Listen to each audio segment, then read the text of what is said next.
तो चलिए पहला टॉपिक देखते हैं, जीव विज्ञान का परिचय। जी। तो सबसे पहले जीव विज्ञान है क्या? देखिए, एकदम आसान भाषा में कहें तो ये जिंदा चीजों की पढ़ाई है। मतलब सजीवों का अध्ययन। और ये जो शब्द है बायोलॉजी, इसका इस्तेमाल भी तो सबसे पहले लेमार्क और ट्रेवरियनस ने किया था, शायद 1802 में। बिल्कुल सही। और ये शब्द खुद ग्रीक से आया है।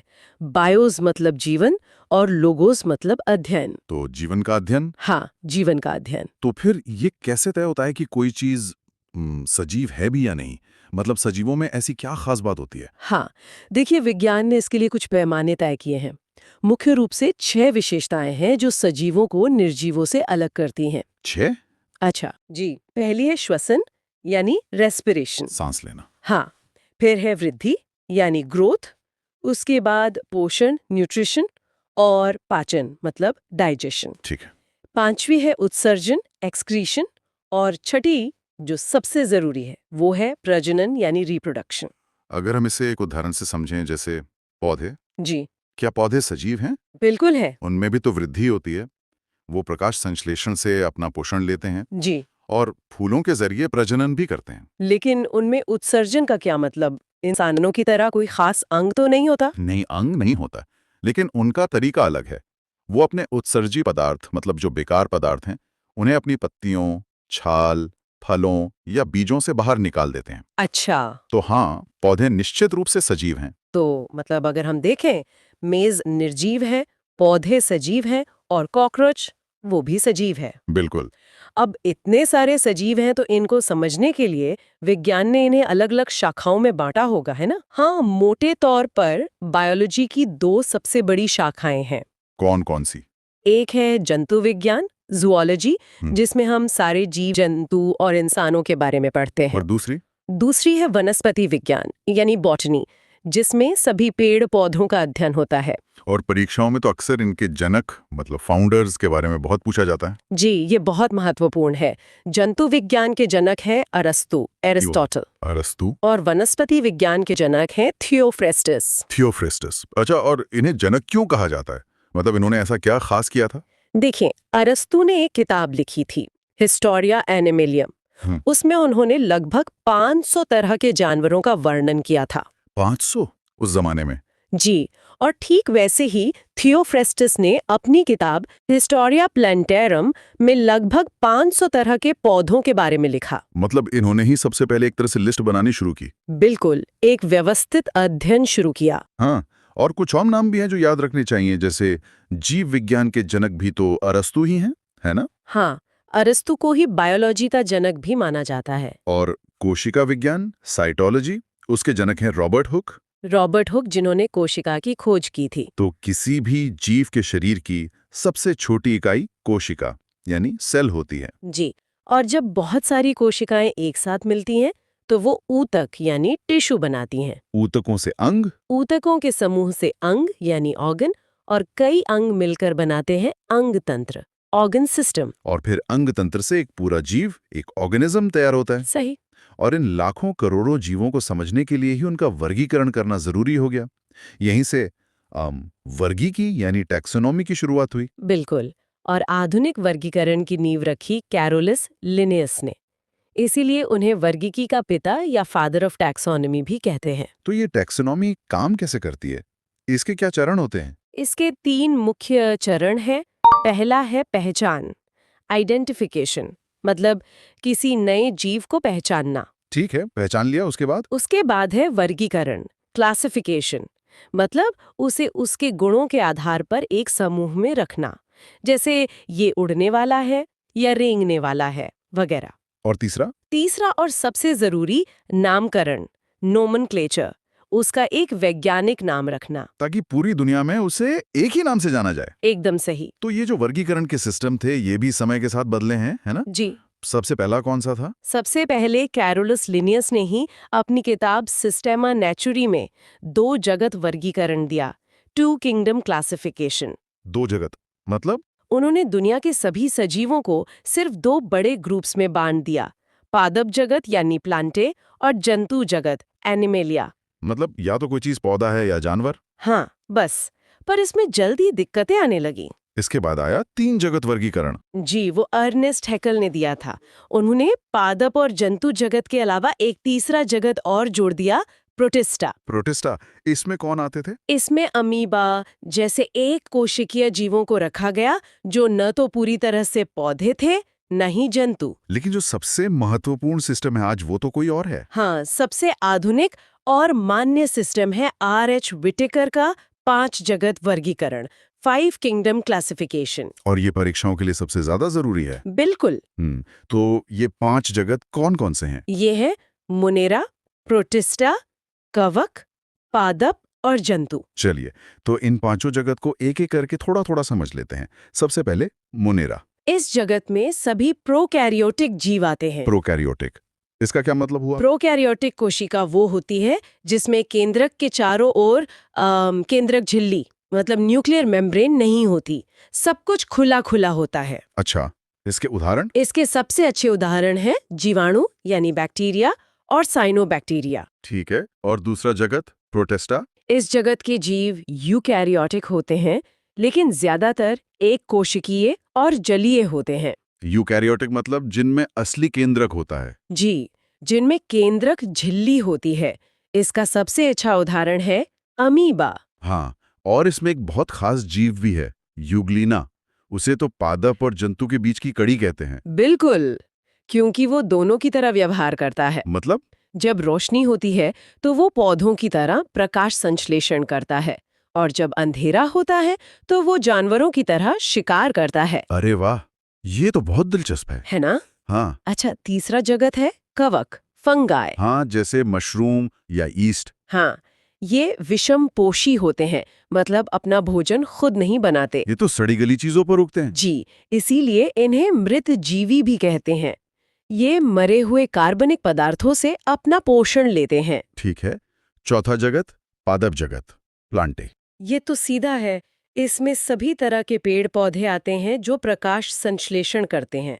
ये हमारे इकोसिस्टम के उत्पादक यानी प्रोड्यूसर्स हैं। और आखिरी पांचवा जगत जंतु जगत, एनिमेलिया। जी, इसमें सभी बहुकोशिकीय यूकेरियोटिक जीव जंतु आते हैं, जैसे हाइड्रा, जेलीफिश से लेकर सरीसृप यानी रेप्टाइल्स, पक्षी और स्तनधारी जीव। और इंसान भी इसी में शामिल है। हाँ, हम सब जंतु जगत का ही हिस्सा है। तो चलिए अब अगला अध्याय देखते हैं, जानवरों और पौधों के वैज्ञानिक नाम।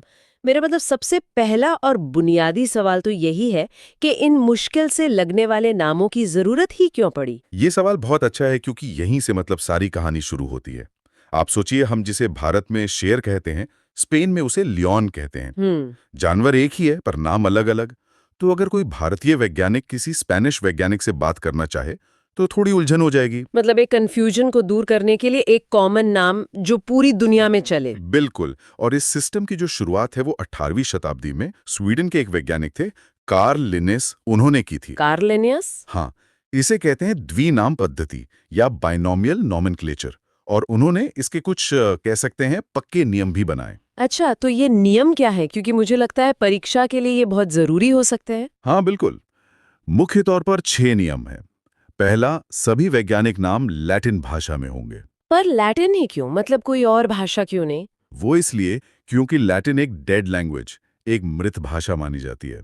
अच्छा। मतलब अब ये आम बोलचाल में नहीं है, तो इसके शब्दों के अर्थ बदलते नहीं है। इससे एक स्थिरता बनी रहती है। ठीक है, ये तो समझ आया। और दूसरा नियम? दूसरा नियम है कि हर नाम में 2 शब्द होंगे। 2 शब्द? जैसे हम इंसानों के लिए होमो सेपियंस। बिल्कुल, और यहीं पर तीसरा और चौथा नियम आता है। पहला शब्द यानी होमो उस जीव के वंश मतलब जीनस को बताता है। जीनस। और दूसरा शब्द सेपियंस उसकी जाति यानी स्पीशीज को बताता है। और मैंने देखा है कि इन्हें लिखने का भी एक खास तरीका होता है। ये हमेशा तिरछे अक्षरों में होते हैं। सही पकड़ा आपने। ये 5वां और छठा नियम है। वंश का नाम हमेशा कैपिटल लेटर से शुरू होगा, जैसे होमो में H। ओके। और जाति का नाम हमेशा स्मॉल लेटर से। और जैसा आपने कहा, छपाई में ये इटैलिक में होते हैं, और अगर हाथ से लिखें तो दोनों को अलग अलग अंडरलाइन करते हैं। The changing world order. ये बहुत पूछा जाता है। मेंढक का नाम उसकी आवाज से जुड़ा है। मेंढक की आवाज को हम कहते हैं टर्राना। हाँ, टर टर। बस उसी से मिलता जुलता नाम है राना टिग्रीना। अरे वाह, राना टिग्रीना। ये तो याद रखने में आसान है। अच्छा, बिल्ली का क्या? बिल्ली अब एक घरेलू जानवर है ना? हाँ। तो घरेलू के लिए अंग्रेजी शब्द है डोमेस्टिक। हाँ, बस यहीं से उसका नाम बना फेलिस डोमेस्टिका। Felis domestica. हाँ। और कुत्ता, वो भी तो घरेलू है। कुत्ता इंसानों के साथ बहुत जल्दी घुल मिल जाता है, मतलब फेमिलियर हो जाता है। इसी से उसका नाम बना कैनिस फेमिलियरिस। ये तो बड़ा दिलचस्प है। मतलब ये नाम रटने के लिए नहीं है, इनके पीछे एक तर्क भी है। बिल्कुल। चलिए अब भारत के राष्ट्रीय पक्षी मोर की बात करते हैं। मोर का नाम है पावो क्रिस्टेटस। अब इसे याद रखने की एक मजेदार कहानी है। बताइए। कहते हैं कि मोर अपने पाँवों को देखकर रोता है, मतलब क्राई करता है। तो पाओ और क्राई से बना पावो क्रिस्टेटस। ये कहानी तो अब हमेशा याद रहेगी। ये बस याद रखने के लिए है। सही है। अच्छा, गाय और भैंस। भारत में गाय को एक तरह से बॉस का दर्जा देते हैं ना? हाँ, कह सकते हैं। तो बस इसी से याद रखिए बॉस इंडिकस। और भैंस यानी बफलो का नाम उससे मिलता जुलता है, बुबालस बुबालिस। Bos indicus. अच्छा, इंडिकस का मतलब इंडिया से है क्या? बिल्कुल। ये शब्द अक्सर उन प्रजातियों के लिए इस्तेमाल होता है जो भारतीय उपमहाद्वीप में पाई जाती हैं। अच्छा, अब जंगल की तरफ चलते हैं। शेर और बाघ। शेर यानी लायन का नाम है पैंथेरा लियो। लियो को अब लायन से जोड़ सकती हैं। पैंथेरा लियो, ठीक है। और बाघ। बाघ यानी टाइगर का नाम है पैंथेरा टाइग्रिस। टाइग्रिस को टाइगर से। एक मिनट, दोनों के नाम में पैंथेरा कॉमन है, इसका क्या मतलब हुआ? आपने बिल्कुल सही पॉइंट पकड़ा। यही इस सिस्टम की खूबसूरती है। एक ही वंश यानी पैंथेरा में होने का मतलब है कि शेर, बाघ, ये सब जेनेटिक रूप से एक दूसरे के बहुत करीब हैं। मतलब ये एक ही परिवार के सदस्य जैसे हैं। बिल्कुल, ये एक तरह का फैमिली ट्री है। ये तो बहुत ही गहरा है। अच्छा, हाथी और ऊंट का नाम भी बता दीजिए। हाथी एलिफेंट का नाम तो सीधा है, एलिफिस मैक्सिमस। Elephas maximus. और ऊंट यानी कैमल का नाम भी मिलता जुलता है, कैमलिस डोमिडेरियस। ठीक है। घोड़ा, इसका नाम भी जरूरी है। घोड़े का नाम है इक्वस कैबलिस। इसे याद रखने के लिए आप सोच सकती हैं कि पुराने जमाने में कैब क्या होती थी? घोड़ा गाड़ी। बस, तो कैब से बना कैबलिस। ये तो बहुत ही अच्छा तरीका है। और वो घरेलू मक्खी जो बहुत परेशान करती है। मक्खी अक्सर मक्खन पर बैठती है, मक्खन यानी मस्का। हाँ, और क्योंकि वो घरेलू है तो नाम हुआ मस्का डोमेस्टिका। मस्का डोमेस्टिका। ठीक है, अब पौधों की बात करते हैं। भारत का राष्ट्रीय फूल कमल। कमल का वैज्ञानिक नाम है नीलम्बो न्यूसिफेरा। नीलम्बो न्यूसिफेरा। और आम, ये तो बहुत ही आम सवाल है। आम यानी मैंगो का नाम बहुत सरल है, मैंगीफेरा इंडिका। अच्छा, इसमें भी इंडिका आया। हाँ, क्योंकि भारतीय मूल का है। समझ गई। आलू का नाम अक्सर पूछा जाता है। आलू का नाम है सोलानम ट्यूबरोसम। इसकी भी एक मजेदार कहानी है। हाँ। कहते हैं कि आलू को हर सब्जी के साथ मिला दिया जाता है तो उसे दुख हुआ कि उसकी अपनी कोई पहचान नहीं, तो उसकी आंखें नम हो गईं और वो रो रहा है। सोलेनम ट्यूबेरोसम, मतलब वैज्ञानिकों में भी सेंस ऑफ ह्यूमर है। बिल्कुल। अच्छा, हमारे भोजन का आधार यानी धान या चावल। चावल को अंग्रेजी में राइस कहते हैं। इसका नाम है ओराइजा सेटाइवा। राइस और ओराइजा मिलते जुलते हैं। हाँ, सुनने में एक जैसे हैं। और मटर। मटर यानी पी का नाम भी मिलता जुलता है, पिसम सैटिवम। पिसम सैटिवम। ठीक है। नींबू का। नींबू यानी लेमन का नाम है सिट्रस लेमन। ये तो काफी सीधा है। हाँ, सिट्रस फ्रूट से। हाँ। और अनार, पोमोग्रेनेट। अनार में छोटे छोटे दाने होते हैं जिन्हें ग्रेन्स कह सकते हैं, तो उसका नाम है प्यूनिका ग्रेनेटम। ग्रेनेटम, पोमोग्रेनेट से। हाँ। ठीक है। अब भारत के राष्ट्रीय वृक्ष बरगद के पेड़ का क्या नाम है? बरगद का नाम है फाइकस बेंगालेंसिस। बेंगालेंसिस, मतलब बंगाल से जुड़ा हुआ। एकदम सही। ये नाम दिखाता है कि ये पेड़ बंगाल क्षेत्र में बहुत पाया जाता है। बहुत बढ़िया। और गेहूं। गेहूं का नाम है ट्रिटिकम एस्टिवम। Triticum aestivum. ठीक है। और अंत में एक पौधा जो लगभग हर भारतीय घर में होता है, तुलसी। तुलसी की मौजूदगी से घर का आंगन मतलब शानदार लगता है।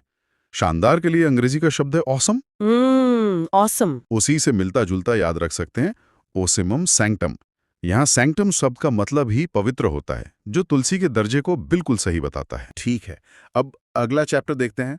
चैप्टर का नाम है कोशिका। तो कोशिका मतलब ये है क्या? असल में ये सभी जीवधारियों की आधारभूत संरचनात्मक और क्रियात्मक इकाई है। हमारा पूरा शरीर ऐसी ही अनगिनत कोशिकाओं से मिलकर बना है। बिल्कुल।